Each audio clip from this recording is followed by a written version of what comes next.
Hello, this is FPLFEM back with another video. For this video, we're going to go through my Game Week 20 score and we're going to go through my team for Game Week 21. So for Game Week 20, I got 46 points. So even though that was above the average points, I got another red arrow. Let's quickly go through the team. So Raya got 1 point. He was very disappointing. Van der Ven did well with an assist and bonus with 7 points. Keane was horrific with 0 points. So normally Everton's defence is good, particularly at home. And they conceded 4 against Brentford. And basically, they did rubbish in defensively. They conceded 4 goals. So Keane got 0 points. And he didn't get the required DEFCON to even overcome getting 0 points.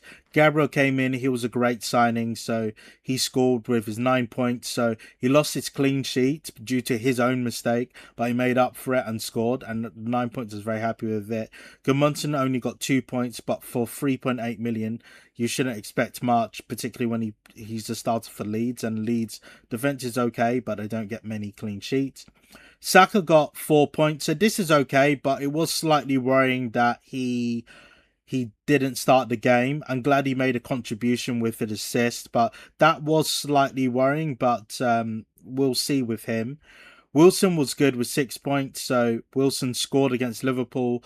I always like playing players against their former clubs, and 6 points was really good. Foden has been very disappointing lately, so he only got 2 points. And like, if we quickly look at Foden, let's quickly look at his thing. So he's got, after his 11 points, 3, 2, 3, 2 points. So he hasn't been good after that. Cunha was good with his 9 points. I was pleased with that.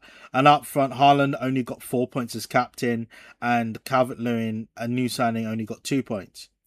So we're gonna go through quickly my game week history, and spoiler alert, I have activated my wildcard. So let's quickly go through my game week history. So the reason why I've decided to activate the wildcard is in Game Week 16 I was flying, in my opinion. I was 283k in rank and with a green arrow, but ever since then I've been getting red arrows. So I got a big drop, so went from 283k to 503k. Then from there went from 503k to 535k, then dropped to 569k, then dropped to 621k. So after all this, even though I've got some good players on paper, they're just not delivering and getting the points. And with fantasy football, it doesn't care about how good your players are. It's all about getting the points in relation to your competition. So that's the reason why I've actually activated a wildcard. So the next part of the video, I'm going to show you my wildcard team and the reasons that I've done that. So for the wildcard, I've got Roos in goal. So recently, Arsenal have not been keeping clean sheets, and it makes no sense to have Raya because Raya has actually been getting 1 point lately, and Roos is actually the top scoring goalkeeper in the game. And so if we quickly look at his full thing, he's got 93 points, which is actually more than Raya, and he's a differential with only 11.7%. So he's basically a set and forget. Like, half a season, in my opinion, is enough data to say, okay, you're going to keep some clean sheets, you're going to get some save points, and your trajectory is, at the moment, you're the best scoring goalkeeper in the game. And so I was very happy with that acquisition. Next, I've got 4 in the defence. So Newcastle have some good fixtures. Yes, he got 17 points last week, but Newcastle's defence looks like it's back.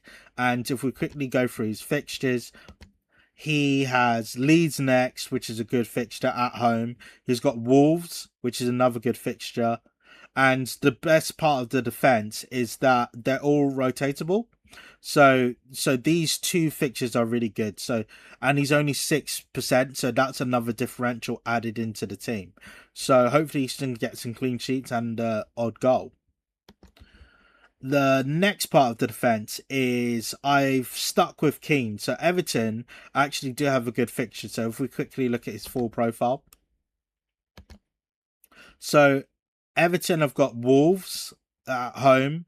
Aston Villa is tricky, but they've also got Leeds. So these two fixtures are what mainly attracted me. He's a differential, and he stays in his team. So in a short, I actually was thinking about Manchester City having a defense. So I made a last minute change. So originally it was Mateus Nunes, but I've stuck with Keane just because with Man City, even though they've got a better defense overall, they've got an injury crisis at centre back. So Ruben Amorim's out. Sorry, Ruben Diaz is out for a bit. Also, Guardiola is out. So so it, I just think that the City defense will be shaky, and so that's why Keane keeps his place. Gabriel obviously keeps his place. He's the best scoring defender in the game by a mile, and so he obviously keeps his place. Next, I've got Bruno Guimaraes. So basically, Newcastle do have some good fixtures, and Bruno Guimaraes does have some juicy fixtures. So again, we just quickly look at his thing. So Leeds, he's got Wolves, he's got next. Aston Villa, he has been getting some good points, and overall, he's already got over 100 points so far. And it's not quite a differential, but still a low ownership with 19.4%. So that has been really good. So with those fixtures, hopefully he does well. So Bruno Guimaraes is one of those players where he's got many ways to points, a bit like Bruno Fernandes. So even though he doesn't take many shots in the box, he can get an assist. He can take a shot from outside the box. He takes corners. He even shoots from corners. So he's quite a flamboyant midfielder. He can even get DEFCON as well. So that's why he's in my team. He's the Newcastle captain. He's an absolute starter, and that's who I chose. So next, we can just do that as a pair. So I've kept with Saka because Saka does have a relatively low percentage. So if we quickly look at Saka, so I'm just hoping that the start against Bournemouth was just a blip, but I just felt that with Arsenal not keeping clean sheets, it made sense to double up on the Arsenal attack. So they've got good fixtures. So Liverpool, Forest, Man U, Leeds, and Sunderland, and he's only got 20.4%, and he's already got 95 points despite having an injury earlier this season. So he has been really good. So he keeps his spot from last week. A new addition is Rice. So Rice has got as more points than Saka and is cheaper. And I just felt with his percentage, I just think that nobody would, well, not nobody, but not a lot of people would have both Rice and Saka because they're either, first of all, there'll be a low percentage and people are going for the double Arsenal clean sheets. So that could come in later on, but at the moment, I don't see it. So Rice comes in, so he's another one where he can score, he can assist, he takes set pieces, he takes corners, he takes long throws, he can get DEFCON, and so he's a lock in my team, and very happy to add him to the squad. Next in midfield, so basically with Foden, I've chucked him out because He's got a very high percentage. I'm not scared of that. But Zerky has actually got more points than him in recent game weeks. So with Zerky, I felt it was good. So if we quickly go to his full profile, so he's been relatively good in form. So his last 5 games, 6 points, 4 points, 13 points, 5 points, 4 points. So these are points ticking over quite nicely. He's basically a differential with 16.3, just over the 15% threshold, and he's got some decent fixtures coming up. So Brighton, Man U, Wolves, Tottenham, Liverpool, and his underlying data is quite good as well. So that's why he's in my team. Up front, I've gone for Watkins. So you may have noticed that Calvert-Lewin isn't in the team. So I had to look at it, and even though I love Calvert-Lewin, I just felt that with Villa's fixtures coming up, they're better fixtures, and Aston Villa are more attacking side. And surprisingly, Watkins is actually differential. So if you look here, he's 13.3%, which is the differential threshold, less than 15%. Even though he doesn't always start, I think it's good enough. I think he's going to get a good run of games. So 5 points there, 5 points there, 12 points there, 5.7 points. He plays Crystal Palace next, who are bang out of form. He plays Everton. So Everton are not always the best away from home. So I felt that was a good fixture. Newcastle away could be a tricky one. Brentford at home, which is a good fixture. And Bournemouth away, at the moment, Bournemouth are leaking goals left, right, and centre. So I felt with those 5 games, he is definitely a lock in my team. So he's a nice differential as well. So Thiago, so I sold him, and he scores a hat trick after not scoring since November, which is unbelievable, really. So he went from bang out of form to then now you can argue he's bang in form, and he's definitely starting in my team. So with Thiago, if we quickly see, he's now back to 31.3%, so not a differential, but he got 17 points, and yeah, he was in bad form. So you can see 2-2-5-2, and then the last game he gets 17 points. So the thing which I quite like about this squad is that I do have some rotation options. So Sunderland is a great fixture for him. Chelsea could be tricky, even though it's a derby. Then he's got Forest. Villa and Newcastle could be tricky, but let's just see. Let's just see how his form goes. And so he's the third striker in this squad, and pleased to have him back, and looking forward to him bringing that form hopefully back with Sunderland. Haaland, obviously, as captain against Brighton. I think Brighton are going to keep a high line, and I think with City, in my prediction is City won't keep as many clean sheets, just because when you have centre backs who are not fit, not your normal pairing, it makes things tricky. So with Diaz out, with Guardiola out, and basically Ake is a good senior centre back, but they've got like a 19 or 20-year-old centre back. It makes things very tricky. So that is a good captain in my opinion. On the bench, I decided to have Dubravka. So Dubravka is a nice cheap goalkeeper, very good. Wilson, I felt, is a very good option as a fifth midfielder, and he can rotate with any of the midfielders or strikers, so he can come off the bench. And if we quickly look at his fixtures, I think it's quite good. So even though he's played Chelsea, he's on the bench. But Leeds and Brighton are good fixtures, and depending who's manager against Man U, that could be a good fixture as well. And Everton is a good fixture as well. He takes set pieces. He's good for assists, and his goal against Liverpool is good. And so he'll be looking to be. He's been in decent form, but he'll be looking to get back in scoring form. And it was a lovely move against Liverpool. It pains me to say as a Liverpool fan, but it was a great goal.